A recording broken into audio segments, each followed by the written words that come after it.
Ayan, pag-rebating ng mga doktor.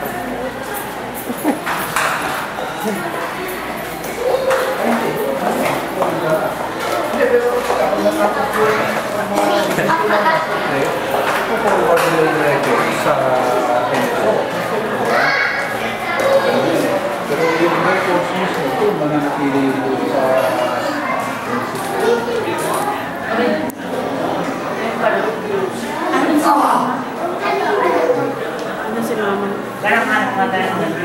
Tutoy, umuwi ka daw ngayon. I-ano mo yan kay ano?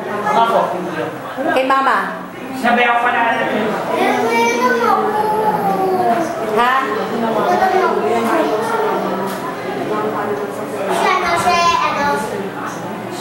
Tutoy, iyak mo yan kay mama at si papa mo gusto niya makita si mama. Nakausap na? Nakita niya na? Iyak na naman si papa mo? Hindi, sabi niya ano, magaling. Sabi ni Papa, kaya sa Manila. Oh, ito na kuya yung iyong laptop ko.